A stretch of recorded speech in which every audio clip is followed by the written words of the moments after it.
Hello student, आज के इस वीडियो में हम लोग पढ़ेंगे सिंगुलैरिटी के बारे में। तो सिंगुलैरिटी किसे कहते हैं पहले ये समझते हैं, ठीक है। तो एक पॉइंट है z is equal to let's say z naught, और उस पॉइंट पे जो फंक्शन डिफाइंड है मेरा एफ जेड, वो क्या हो जाए, एनालिटिक नहीं हो, तो उस पॉइंट को हम लोग बोलेंगे कि वो सिंगुलर पॉइंट है। और उसका अगर कलेक्शन की बात करें तो उसे singularity as a formal language हम लोग बोल सकते हैं कि ये सिंगुलैरिटी है उस फंक्शन एफ जेड का, ठीक है। तो उसमें सारा सिंगुलर पॉइंट को हम लोग इंक्लूड करेंगे। ओके, सो डिफिनेशन इज कि ए point z is equals to z naught is called singularity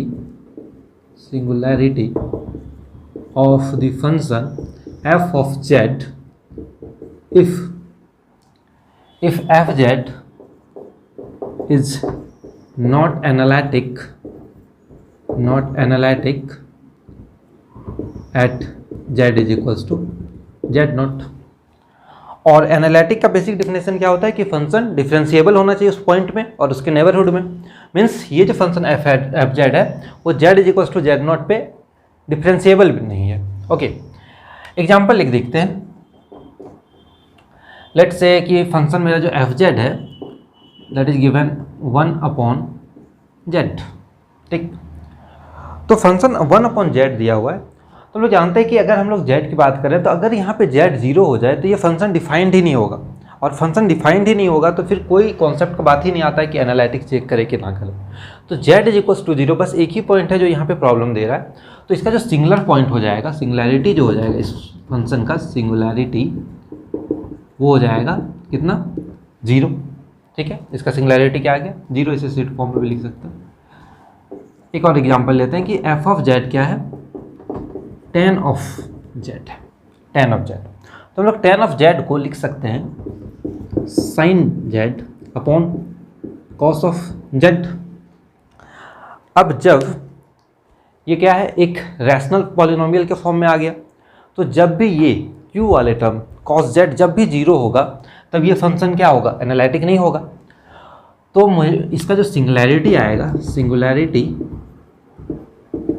ये इक्वल होगा, वो इक्वल होगा 0 ऑफ cos z के। मीन्स जहाँ पे cos z 0 होगा वहाँ पे, और cos z कहाँ पे 0 होता है, ऑड मल्टीपल ऑफ π/2।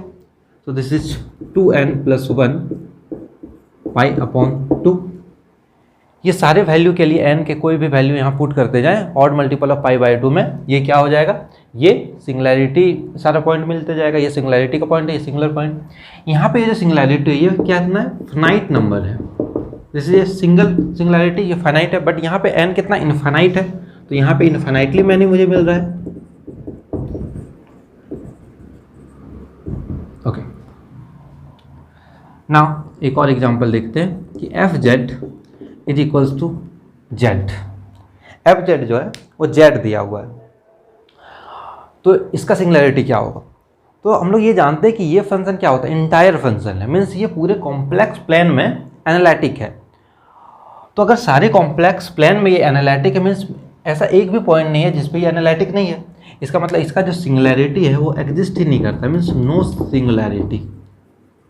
तो यहाँ से हम लोग एक कंक्लूजन ये निकाल सकते हैं कि इंटायर फंक्शन जब भी दिया रहेगा, इंटायर फंक्शन जो कि सारे कॉम्प्लेक्स प्लेन पे एनालिटिक हो, उसका कोई सिंगुलैरिटी नहीं होगा। तो यहाँ पे हम लोग लिख सकते हैं entire function have no singularity.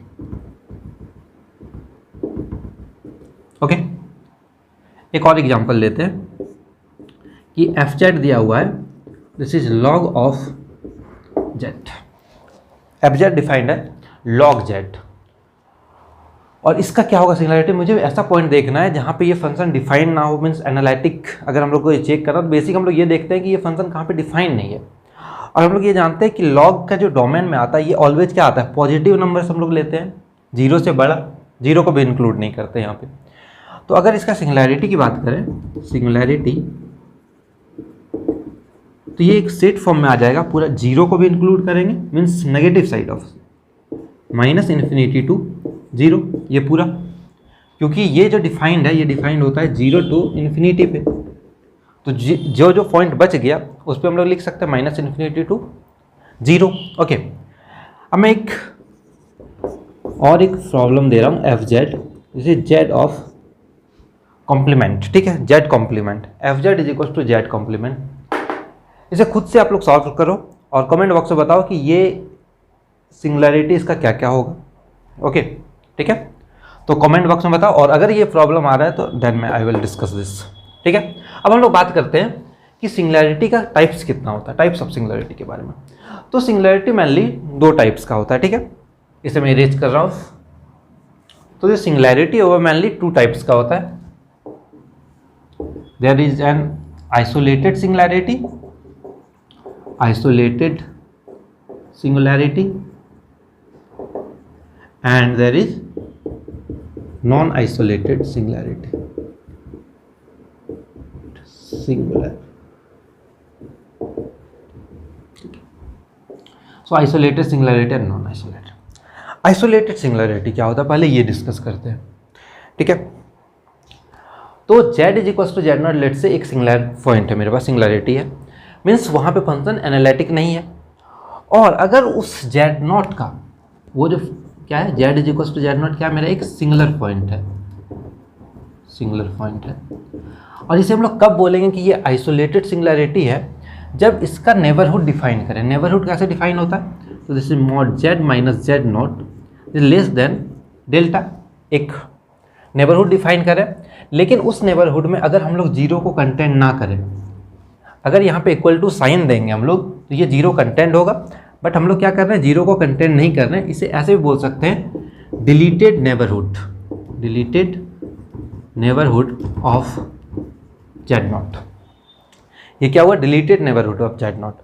तो अगर जेड नॉट का नेबरहुड को देखें तो उस नेबरहुड में जेड नॉट के अलावा और कोई सिंगुलैरिटी नहीं होना चाहिए। ठीक है, सो इसे लिखें, there must not, there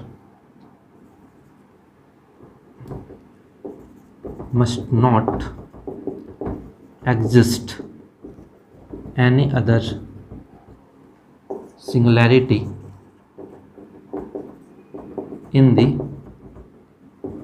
neighborhood of z naught except z naught, means z naught को छोड़ के और दूसरा कोई सिंगुलैरिटी होना ही नहीं चाहिए। और अगर हम लोग डिलीटेड नेबरहुड के बारे में बात करें तो सिंपली बोलेंगे कि ये कोई और सिंगुलैरिटी एग्जिस्ट नहीं करना चाहिए। ओके, और नेबरहुड के बारे में जब बात हो गया तो हम लोग इसे और एक दूसरी टाइप के डिफिनेशन में अगर इसे डिफाइन करना चाहें तो हम लोग ये भी बोल सकते हैं कि अगर लिमिट पॉइंट का हम लोग यहाँ पे डिफिनेशन यूज करेंगे, तो लिमिट पॉइंट का डिफिनेशन क्या होता है कि अगर जेड नॉट किसी सेट का लिमिट पॉइंट है तो क्या होगा कि इसका अगर नेबरहुड हम लोग लें, एक नेबरहुड लें, उस नेबरहुड में इस पॉइंट को छोड़ के, जेड नॉट को छोड़ के infinite number of points exist करना चाहिए उस सेट का, तब ये होता है इसका लिमिट पॉइंट। बट यहाँ के डिफिनेशन में क्या बोला कि इसका जो नेबरहुड होगा जेड नॉट के नेबरहुड में सिर्फ जेड नॉट होना चाहिए, उसके अलावा और कोई सिंगुलैरिटी एग्जिस्ट नहीं करना चाहिए। तो हम लोग यहाँ से ये कंक्लूड कर सकते हैं कि जेड नॉट किसी और सिंगुलैरिटी का लिमिट पॉइंट नहीं होना चाहिए। ठीक है, तो सेकेंड डिफिनेशन हम लोग वही डिफाइन करने वाले हैं कि z naught is not a limit point, not a limit point of any other सिंगुलैरिटीज,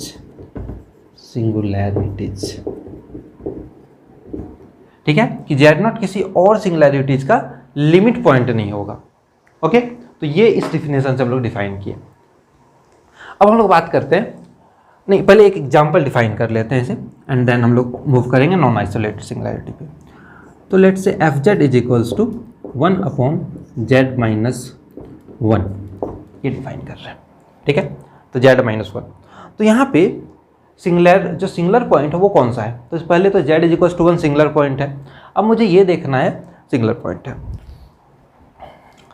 और यहाँ पे जो पॉइंट जो मिल रहा है सिंगुलर पॉइंट वो सिंगल मिल रहा है। ठीक है, तो अगर सिंगल पॉइंट ही है तो ये सिंगुलैरिटी का बात ही नहीं आ रहा है और कोई सिंगुलैरिटी एग्जिस्ट भी नहीं कर रहा है। तो ये जो z इज इक्वल टू 1 होगा ये क्या हो जाएगा, आइसोलेटेड सिंगुलैरिटी हो जाएगा, आइसोलेटेड सिंगुलैरिटी हो जाएगा।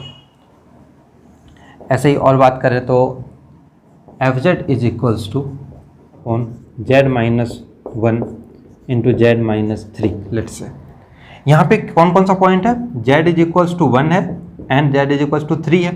2 पॉइंट है जो सिंगुलर पॉइंट है, ये देखना है कि आइसोलेटेड है कि नहीं है। तो अगर हम लोग डिफिनेशन से जाएं, इस डिफिनेशन से, तो लिमिट पॉइंट होना चाहिए, बट यहाँ पे 2 ही है, 1 किसी का लिमिट पॉइंट नहीं हो सकता, ना ही 3 हो सकता, या फिर इस डिफिनेशन से भी जाएं तो ये दोनों मिलेगा मुझे कौन सा, आइसोलेटेड सिंगुलैरिटी।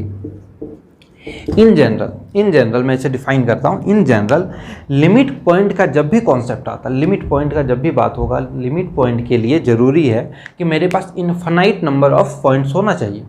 ठीक है, लिमिट पॉइंट का कॉन्सेप्ट तभी एप्लीकेबल होगा जब इनफाइनाइट नंबर ऑफ पॉइंट्स मेरे पास हो। बट अगर मुझे जो सिंगुलैरिटी है वो अगर फाइनाइट नंबर मिल रहा है, यहाँ पे कितना मिल रहा था, सिंगल मिल रहा था, यहाँ पे कितना मिल रहा था, 2 मिल रहा था, तो सारा फाइनाइट नंबर अगर मुझे सिंगुलैरिटी मिलेगा तो कभी भी वो नॉन आइसोलेटेड नहीं हो सकता, वो ऑलवेज क्या होगा, आइसोलेटेड सिंगुलैरिटी होगा, क्योंकि फाइनाइट नंबर के केसेस में लिमिट पॉइंट का कॉन्सेप्ट लग ही नहीं सकता है। ठीक है, तो जब भी आपको फाइनाइट नंबर ऑफ सिंगुलैरिटी दिखे, लाइक 1 2 3 4 5 इस टाइप का नंबर कोई 5, तो वो ऑलवेज क्या होगा, आइसोलेटेड सिंगुलैरिटी होगा। अब शिफ्ट करते हैं हम लोग नॉन आइसोलेटेड सिंगुलैरिटी में। तो अगर कोई सिंगुलैरिटी आइसोलेटेड नहीं है तो वो क्या होगा, नॉन आइसोलेटेड सिंगुलैरिटी होगा, मीन्स अदरवाइज। या फिर अगर ऐसे डिफाइन करना चाहे लिमिट पॉइंट का कॉन्सेप्ट में, तो Z is equals to Z naught is non-isolated singularity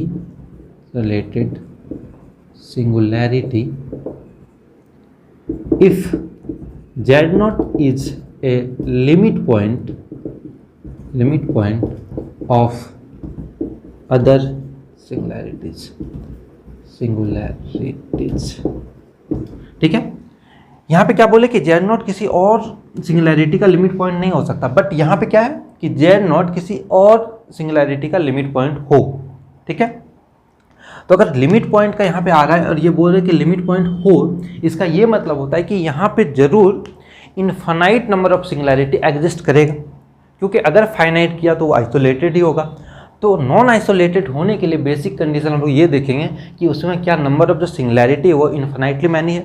अभी जो हम लोग एग्जाम्पल डिफाइन किए थे पीछे जब सिंगुलैरिटी के एग्जाम्पल में, तो वहाँ पे ये भी देख रहे थे कि फाइनाइट नंबर है कि इन्फिनाइट नंबर है, वो इसलिए हम लोग चेक कर रहे थे कि यहाँ पे वो कॉन्सेप्ट हम लोग लगा सके। इसे और एक एग्जाम्पल से हम लोग समझते हैं। fz is equals to 1 upon sine 1 by z. fz क्या लिए हम लोग, 1 अपॉन साइन 1 अपॉन जेड। तो यहाँ पे सिंगुलैरिटी देखते हैं कि सबसे पहले सिंगुलैरिटी क्या क्या आ रहा है, पहले तो ये निकालते हैं हम लोग। तो सबसे पहले तो जब ये फंक्शन साइन 1 अपॉन जेड 0 हो जाए तो वो एक सिंगुलर पॉइंट होगा। तो ये साइन 1 अपॉन जेड कब 0 होगा, जब 1 अपॉन जेड क्या हो जाए, एन पाई के इक्वल हो जाए, मीन्स जेड का वैल्यू क्या हो जाए, 1 अपॉन एन पाई हो जाए। क्योंकि जैसे ही हम जेड की जगह 1 अपॉन एन पाई पुट करेंगे तो ये हो जाएगा साइन एन पाई, और साइन एन पाई क्या होता है 0, तो 1 अपॉन 0 फंक्शन डिफाइन नहीं होगा, एक सिंगुलैरिटी मिला। अब अगर हम लोग जेड की जगह 0 पुट करें, ठीक है, तो ये हो जाएगा 1 upon sign infinity, 1 upon sign infinity, और साइन इन्फिनिटी का वैल्यू क्या होता है, साइन इन्फिनिटी का वैल्यू, तो साइन जो डिफाइंड है वो मेरे पूरे रियल नंबर में डिफाइंड है, minus infinity two plus infinity, mean sine infinity exist करता है। एंड देन रेंज जो होता है उसका वो होता है -1 to 1, मीन जो साइन इन्फिनिटी का वैल्यू होगा वो भी -1 to 1 के बीच ही होना चाहिए। बट अगर हम लोग इसका अगर ग्राफ देखें साइन का, तो ये क्यों कुछ यूं ही ऑक्सीलेट होता जाता है, तो इन्फिनिटी तक भी जाएगा तो वो ये तो ऑक्सीलेशन चलता रहेगा, लेकिन मुझे ये पता नहीं कि ये जो फिक्स्ड जो नंबर है वो क्या होगा। तो ये -1 और 1 के बीच कोई भी एक नंबर हो सकता है, ठीक है, -1 और 1 के बीच कोई भी एक नंबर हो सकता है, बट ये फिक्स्ड नहीं है। और जब कोई नंबर फिक्स्ड नहीं है तो जब हम लोग इसका जो कंटिन्यूटी डिफाइन करेंगे या डिफरेंशियबिलिटी जब चेक करते हुए जाएंगे तो हम लोग ये देखेंगे कि इसका LHL और RHL इक्वल हो ही नहीं सकता। लेट्स से कि इस पॉइंट पे जैसे कि डिफाइन हो रहा है, यहाँ पे आ गया 1, इधर आ गया -1, तो फंक्शन इक्वल होगा ही नहीं। तो यहाँ पे ये जो फिक्स नंबर नहीं मिल रहा है इसके कारण ये भी एक सिंगुलैरिटी होगा, तो z = 0 भी एक सिंगुलर पॉइंट होगा, ठीक है। तो ये मेरे पास पूरा एक सेट मिल गया सिंगुलैरिटी का, जिसमें आ गया 1 अपॉन n पाई और एक 0। अब हम लोग ये चेक करेंगे कि ये किस टाइप का सिंगुलैरिटी, ये किस टाइप का सिंगुलैरिटी है। तो अगर z = 1/n के बारे में बात करें, ठीक है, z is equals to 1/n के बारे में बात करें तो ये आ रहा है, अगर n का वैल्यू पुट करते जाएँ तो 1/π 1/2π इस टाइप का वैल्यू है। तो यहाँ पे ये किसी का लिमिट, तो ये जो होगा ये आइसोलेटेड सिंगुलैरिटी हो जाएगा, ये किसी और दूसरे का लिमिट पॉइंट नहीं मिलेगा। अब बात करते हैं z इज इक्वल्स टू 0 का, तो मुझे ये चेक करना है क्या ये लिमिट पॉइंट है किसी का। तो अगर 1/n का हम लोग लिमिट पॉइंट निकालें, इस 1/n का लिमिट पॉइंट निकालें तो इसका लिमिट पॉइंट क्या आएगा, जब n टेंडिंग टू इन्फिनिटी हम लोग करेंगे तो जब ये n टेंडिंग टू इन्फिनिटी होगा तो ये टेंड करेगा 0 को, जो कि यहाँ पे गिवन है। तो ये z इज इक्वल्स टू 0 क्या है, लिमिट पॉइंट है इस सिंगुलैरिटी का 1/n का। तो z इज इक्वल्स टू 0 ये क्या हो जाएगा, non isolated singularity, isolated singularity. तो z is equals to 0 non isolated singularity हो गया। इसके पीछे रीजन क्या है, since z is equals to 0 is a limit point, is a limit point of z is equals to 1/n। ठीक है, limit point कैसे निकालते हैं, यहाँ पे n को क्या करेंगे, इन्फिनिटी टेंड करा देंगे, और जब n टेंडिंग टू इन्फिनिटी होगा तो ये z टेंड टू 0 आएगा, जो कि लिमिट पॉइंट है। तो ये हो गया नॉन आइसोलेटेड सिंगुलैरिटी। बट हम लोग ये फंडा याद रखेंगे, जब फाइनाइट नंबर होगा, जब फाइनाइट नंबर होगा तो वो आइसोलेटेड होगा, एंड जब इनफाइनाइट का केस आएगा तो हम लोग चेक करेंगे क्या वो लिमिट पॉइंट यहाँ पे हो रहा है किसी का कि नहीं हो रहा है, ठीक है, and then non. In general ज़्यादा आपको मिलेगा ये आइसोलेटेड सिंगुलैरिटी। अब फर्दर बात करते हैं, ये जो आइसोलेटेड सिंगुलैरिटी है इसका फर्दर हम लोग बाइफर्फिकेशन कर सकते हैं 3 पार्ट में, उसके बारे में डिस्कशन होता है। z is equals to z0 be an isolated singularity, isolated singularity, then fz can be expanded, can be expressed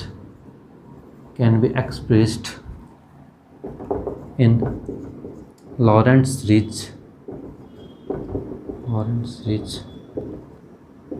in the region, isolated singularity किस रीजन में बात होता है, तो नेबरहुड में उसके z minus z0 less than delta H. तो हम लोग यहाँ पे z is equal to z0 को क्या मान रहे हैं, आइसोलेटेड सिंगुलैरिटी है, और लॉरेंट सीरीज को यूज करते हुए हम लोग क्या कर रहे हैं, fz को का वैल्यू लिख रहे हैं। तो fz का वैल्यू क्या हो जाएगा, summation 0 to infinity an z minus z0 upon n plus summation 1 to infinity bn upon z minus z0 to the power n, ये आता है।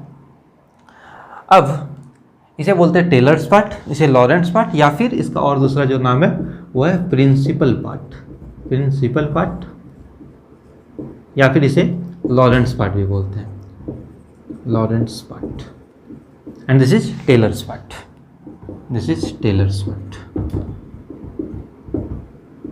ओके। अगर हम लोग इस लॉरेंट्स पार्ट को अभी भूल जाए, स्किप कर दें, सिर्फ इसे देखें टेलर्स पार्ट को, तो ये टेलर्स पार्ट एक पॉलिनोमियल के फॉर्म में an z minus z0 to the power n, एक पॉलिनोमियल के फॉर्म में। और हम लोग ये जानते हैं कि पॉलिनोमियल जो होता है वो ऑलवेज क्या होता है, इंटायर फंक्शन होता है, और जब ये फंक्शन इंटायर है, ये जो पार्ट है ये इंटायर है, तो यहाँ पे सिंगुलैरिटी का बात ही नहीं होता, क्योंकि इंटायर फंक्शन के पास क्या होता है, सिंगुलैरिटी होता ही नहीं है। तो इस पार्ट में मुझे कोई प्रॉब्लम नहीं है। सिंगुलैरिटी जो मिल सकता है मुझे कहाँ मिल सकता है, इस पार्ट में, दिस लॉरेंट्स पार्ट में मुझे सिंगुलैरिटी मिल सकता है, यहाँ से ही मुझे ढूंढना होगा। तो इसके वैल्यू को, प्रिंसिपल पार्ट को लेके ही फिर 3 बाइफर्फिकेशन करते हैं हम लोग आइसोलेटेड सिंगुलैरिटी का। पहला जो होता है उसे बोलते हैं रिमूवल सिंगुलैरिटी,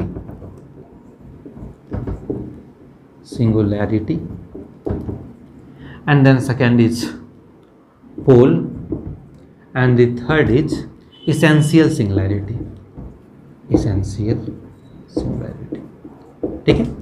और इन तीनों के लिए हम लोग क्या करेंगे, इस प्रिंसिपल पार्ट को देखेंगे कि कैसे डिफाइंड कर रहे हैं या कैसे वो डिफाइंड हो, तो ये रिमूवल सिंगुलैरिटी होगा, पोल होगा या इसेंशियल सिंगुलैरिटी होगा। इसे 1 बाय 1 हम लोग डिस्कस करते हैं। तो फर्स्ट मेरा क्या था, रिमूवल सिंगुलैरिटी,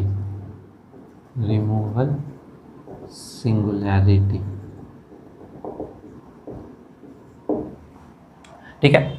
तो रिमूवल सिंगुलैरिटी, कोई भी सिंगुलैरिटी को हम लोग रिमूवल सिंगुलैरिटी तब बोलेंगे जब अगर उसका लॉरेंट्ज एक्सपेंशन हम लोग करें, उसका लॉरेंट्ज एक्सपेंशन करें उस फंक्शन एफ जेड का, और जो प्रिंसिपल पार्ट है, जो लॉरेंट्ज पार्ट, जो प्रिंसिपल पार्ट था वो क्या हो जाए, जीरो हो जाए ऑलवेज।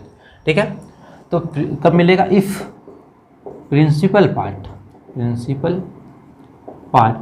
क्या में हो जाए, इसके लिए जीरो आ जाए, प्रिंसिपल पार्ट क्या हो जाए, ऑलवेज जीरो आ जाए, तो हम लोग बोलेंगे कि वो जो सिंगुलैरिटी आएगा वो रिमूवल सिंगुलैरिटी होगा। या फिर इसे ऐसे भी डिफाइन कर सकते हैं कि जो बी एन का जो वैल्यू होगा वो जीरो होगा फॉर ऑल एन, सारे एन के लिए बी एन ही जीरो हो गया तो प्रिंसिपल पार्ट तो जीरो हो जाएगा। ठीक है। तो जब भी ये कॉन्सेप्ट होगा, जब भी लॉरेंट्ज एक्सपेंशन करें फंक्शन का और प्रिंसिपल पार्ट जीरो मुझे दिखे, मीन्स मुझे बस टेलर्स पार्ट दिखे, तो वो जो सिंगुलैरिटी आएगा वो रिमूवल सिंगुलैरिटी होगा। तो ये एक डिफिनेशन हुआ। हम लोग दूसरा डिफिनेशन यूज करते हैं यहाँ पे, और एक दूसरा डिफिनेशन कैसे लेंगे, तो इसके लिए हम लोग यूज करते हैं रियल। चलिए अभी कॉम्प्लेक्स से हम लोग शिफ्ट हो जाते हैं रियल एनालिसिस की। तो जब भी हम लोग कंटिन्यूटी की बात करते हैं तो वहाँ पे डिसकंटिन्यूटी खुद आता है sort of, and then removal discontinuity की बात होता है। तो उसमें क्या होता है कि जो रिमूवल डिसकंटिन्यूटी, तो जो लिमिट का जो वैल्यू है LHL RHL, ठीक है, वो दोनों इक्वल होता है, बट फंक्शन के वैल्यू के इक्वल नहीं आता है। ठीक है। बट हम लोग अगर चाहें उसे कंटिन्यूस बनाना तो क्या करेंगे, उसका जो फंक्शन का वैल्यू है उससे लिमिट के इक्वल कर देंगे, तो उस जो डिसकंटिन्यूटी को हम लोग रिमूव कर सकते हैं। That's why that is called removal discontinuity. Same concept यहाँ पे है कि ऐसा सिंगुलैरिटी अगर हम लोग उसे हटा सकें, ठीक है, तो इसके लिए कैसे डिफाइन करेंगे, z is equals to z naught is removal discontinuity, removal singularity if जो लिमिट निकालें z tending to z naught पे, limit z tending to z naught of f z अगर निकालें तो ये एग्जिस्ट करना चाहिए, और इसका जो वैल्यू आएगा वो एक फाइनाइट नंबर आना चाहिए, एग्जिस्ट फाइनाइटली। अगर हम लोग उस z tending to z naught पे एफ जेड का लिमिट निकालें और वो अगर फाइनाइट वैल्यू आए तो हम लोग वो बोलेंगे कि ये जो सिंगुलैरिटी है वो कौन सा है, रिमूवल सिंगुलैरिटी है। ओके। तो ऐसे हम लोग डायरेक्टली चेक कर सकते हैं कि कोई सिंगुलैरिटी रिमूवल है कि नहीं। अगर इसका ये वैल्यू फाइनाइट आ रहा है तो रिमूवल होगा। ठीक है। इसके लिए एग्जांपल देख सकते हैं। एफ जेड हम लोग डिफाइन करते हैं साइन जेड अपॉन जेड। तो z is equals to zero पे ये 0/0 के फॉर्म में है, तो z इज इक्वल्स टू 0 इसका एक सिंगुलैरिटी है, 0 इज ए सिंगुलैरिटी, और ये finite number of singularity means ये आइसोलेटेड सिंगुलैरिटी होगा। अब बात करते हैं कि ये क्या ये रिमूवल सिंगुलैरिटी है। तो इसके लिए क्या करेंगे, ये कॉन्सेप्ट हम लोग लगाते हैं। तो लिमिट z टेंडिंग टू 0, उस पर function sine z upon Z का लिमिट क्या आएगा ये देखेंगे। तो हम लोग ये आ गया 0/0, तो साइन 0, तो इसका जो वैल्यू आता है ये हम लोग जानते हैं 1 आता है। ठीक है, इसका वैल्यू 1 आता है, और ये क्या है, एक फाइनाइट नंबर है, मीन्स ये जो लिमिट है वो एग्जिस्ट किया फाइनाइटली। इसका ये मतलब हुआ कि z is equals to 0 is a removal singularity. ठीक है, ये रिमूवल सिंगुलैरिटी हुआ। अब हम लोग बात करते हैं दूसरा कॉन्सेप्ट की, विच इज पोल। पोल के बारे में बात करते हैं। तो पोल के लिए क्या कैसे डिफाइन होगा कि जो प्रिंसिपल पार्ट होगा, प्रिंसिपल पार्ट जो होगा वो कुछ फाइनाइट नंबर ऑफ टर्म्स के बाद 0 हो जाए। क्या हो जाए, प्रिंसिपल पार्ट जो हो वो कुछ फाइनाइट नंबर ऑफ टर्म्स के बाद 0 हो जाए। तो इसे ऐसे लिखते हैं, if principal part is equals to, इसे ऐसे लिखते हैं summation n is equals to 1 to let's say m। n कहाँ तो मूव कर रहा है, 1 to m जा रहा है, लेकिन जो ओरिजिनल में ये क्या कहाँ तक जाता था, 1 to infinity तक जाता था। तो 1 to m जा रहा है, and this is bn upon z minus Z naught to the power n। इसका ये मतलब हुआ कि जब ये वैल्यू m से ज़्यादा हो रहा है, इसका ये मतलब हुआ कि principal part is 0 for n greater than m। जब भी n का वैल्यू m से ज़्यादा लेंगे, मीन्स m+1 लेंगे, तो प्रिंसिपल पार्ट क्या हो जा रहा है, 0 आ रहा है, इसलिए उसको हम लोग यहाँ पे कंक्लूड नहीं कर रहे लॉरेंस पार्ट में। ठीक है। प्रिंसिपल पार्ट में क्या हो जाए, फाइनाइट नंबर ऑफ टर्म्स आए तो हम लोग ये बोलेंगे कि वो पोल है। और पोल किस ऑर्डर का है, जेड नॉट क्या है, पोल है, और वो पोल किस ऑर्डर का है, तो ये जो पावर है एन, यहाँ पे ये जो m तक जा रहा है, जहाँ तक वो एंड होगा वो m क्या हो जाएगा, उसका ऑर्डर हो जाएगा, ठीक है। Then z naught is called pole of order m, order m का पोल हो जाएगा। मीन्स ये किस फॉर्म में आया, b1 upon Z minus Z naught plus b2 z minus Z naught square up to so on bm upon Z minus Z naught to the power m। तो जब भी हम लोग टेलर्स एक्सपेंशन करें और क्या हो जाए, उसका प्रिंसिपल पार्ट कुछ फाइनाइट नंबर ऑफ टर्म्स के बाद जीरो हो जाए तो वो क्या हो जाएगा, वो पोल हो जाएगा। और पोल किस ऑर्डर का होगा, तो जिस टर्म के बाद वो जीरो हो रहा है वो उसका पोल का ऑर्डर हो जाएगा, ओके।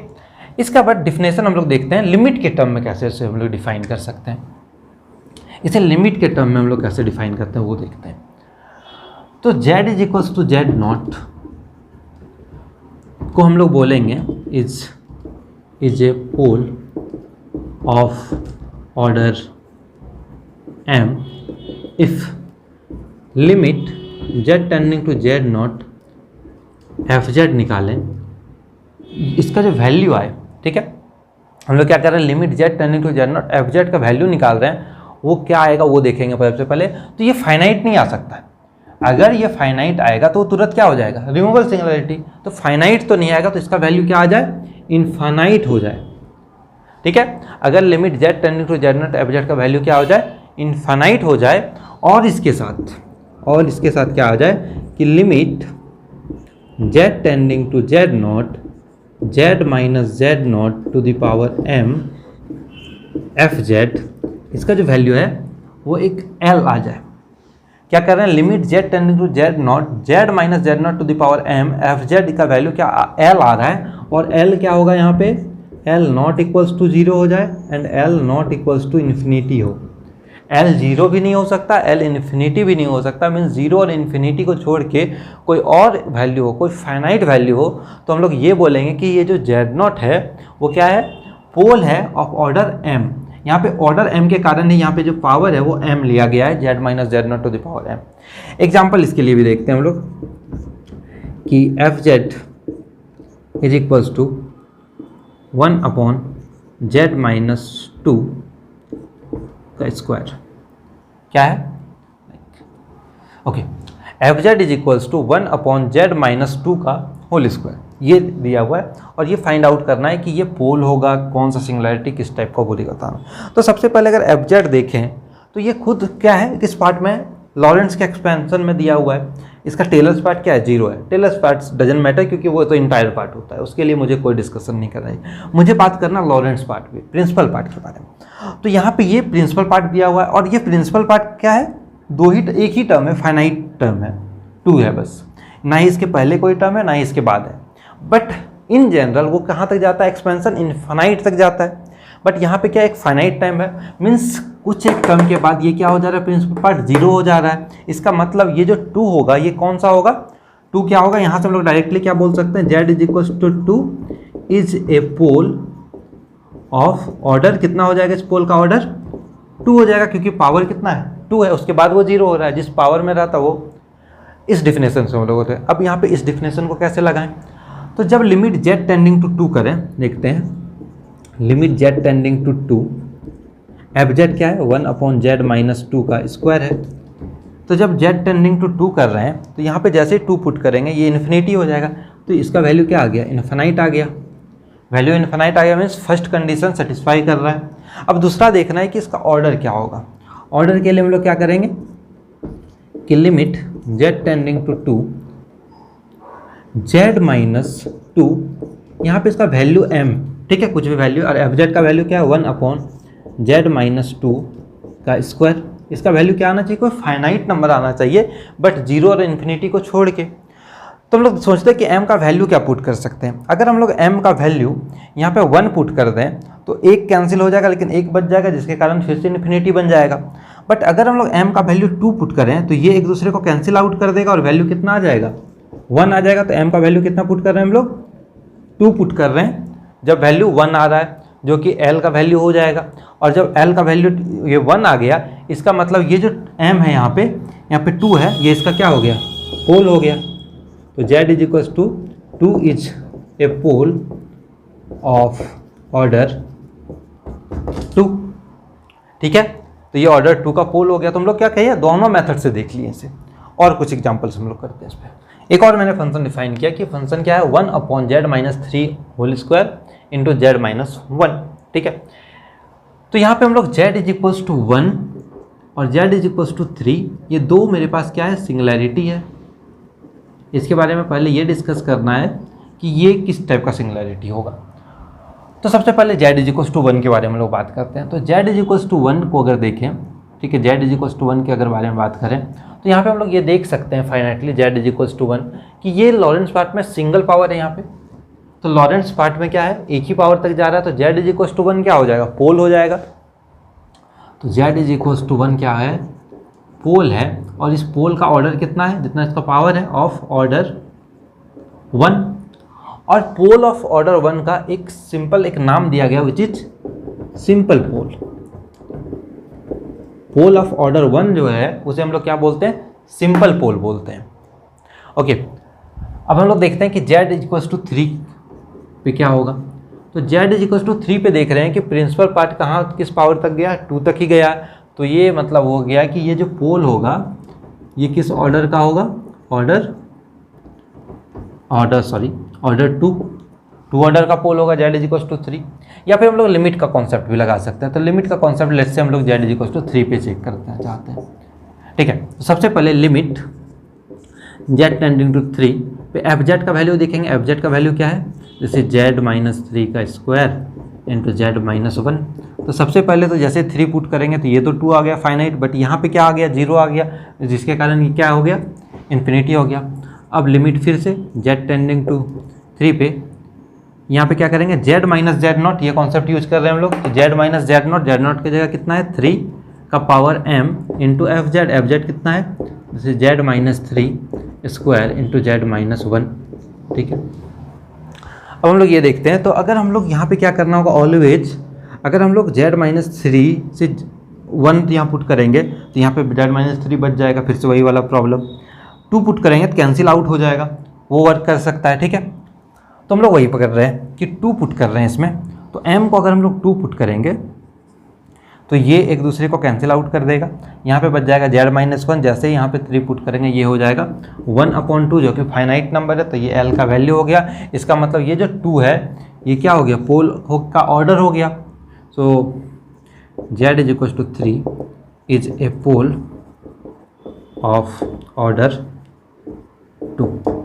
ठीक है, ऑर्डर 2 का पोल हो गया। ओके, अब हम लोग आगे बात करते हैं essential singularity, third part of the. अब हम लोग थर्ड पार्ट में बात कर रहे हैं which is essential singularity. Essential singularity,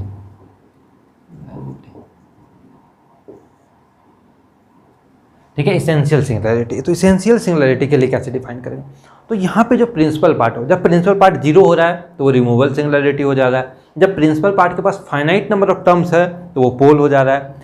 जब प्रिंसिपल पार्ट के पास इन्फिनाइट नंबर ऑफ टर्म्स हो तो उसे बोलेंगे इसेंशियल सिंगुलैरिटी। ठीक है, तो if principal part is equals to summation 1 to infinity bn upon z minus z0 to the power n। ये कहाँ तक जा रहा है, इन्फिनाइट टर्म जा रहा है। तो हम लोग क्या बोलेंगे कि ये जो z0 है वो क्या है, इसेंशियल सिंगुलैरिटी है, essential isolated singularity in general अगर बोलें, क्योंकि ये आइसोलेटेड सिंगुलैरिटी का ही पार्ट है। मीन्स दैट इज, इसे ऐसे लिख सकते हैं कि principal part have infinitely many terms,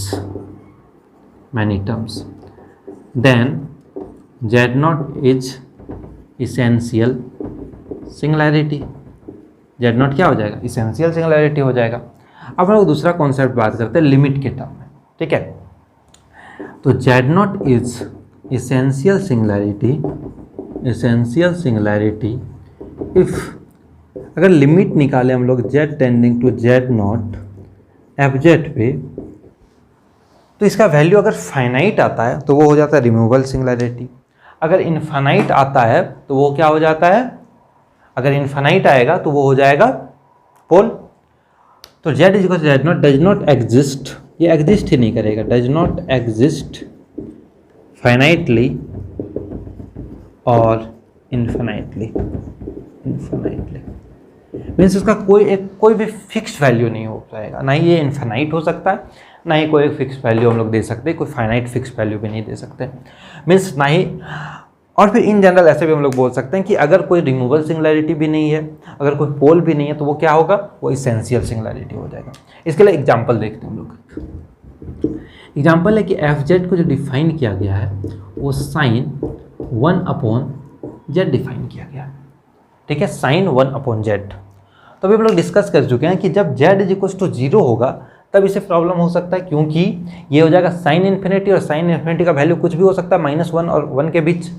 तो z इज इक्वल टू 0 यहाँ पे एक सिंगुलैरिटी है, क्या है, एक यहाँ पे सिंगुलैरिटी है। बट ये इसेंशियल सिंगुलैरिटी है कि नहीं है, या कौन सी सिंगुलैरिटी, वो चेक करते हैं। सबसे पहले क्या करेंगे हम लोग, ये लिमिट कॉन्सेप्ट से जाते हैं, या फिर पहले हम लोग इस पार्ट से जाते हैं, इससे देखते हैं कि ये क्या आएगा। तो अगर हम लोग साइन को एक्सपेंड करें, साइन का एक्सपेंशन यूज करें, तो वो क्या होता है, साइन एक्स का expansion x minus x cube upon factorial 3 and so on. तो यहाँ पे x क्या है, 1/z minus 1 factorial 3 z cube plus 1 factorial 5 z5 and so on, ठीक है, ये चलता जाएगा और ये कहाँ तक जाएगा, अप टू इन्फिनिटी।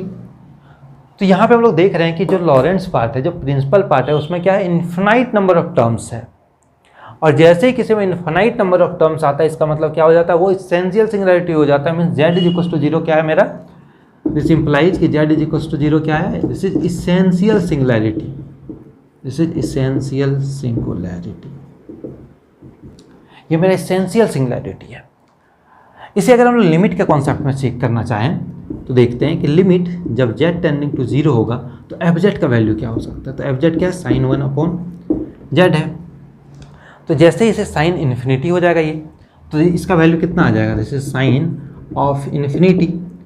तो एनी नंबर, कोई भी नंबर आएगा, साइन इन्फिनिटी क्या होता है, एनी नंबर बिटवीन -1 एंड 1।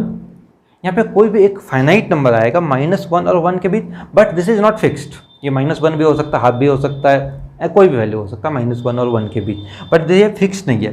तो ये एग्जिस्ट ही नहीं है, कोई वैल्यू अगर फिक्स ही नहीं है तो लिमिट एग्जिस्ट ही नहीं किया। इसका ये मतलब हुआ कि ये z इज इक्वल टू क्या, इसेंशियल सिंगुलैरिटी हो जाएगा, ठीक है। अब आप लोग एक चेक करना, एफ जेड में देख दे रहा हूँ कि z इंटू साइन 1/z, ये जो है function z into sine 1/z, क्या ये इसेंशियल सिंगुलैरिटी है कि नहीं है, ये आप कमेंट करके बताओ। और एक प्रॉब्लम मैं पहले दे चुका हूँ कि एफ जेड जो डिफाइंड है वो क्या है, z कॉम्प्लीमेंट है, तो इसका क्या क्या सिंगुलैरिटी होगा ये आपको बताना है, ठीक है। तो ये दोनों का जो क्वेश्चन का आंसर आप कमेंट बॉक्स में मुझे बताएं, ठीक है। अब मिलते हैं नेक्स्ट वीडियो में।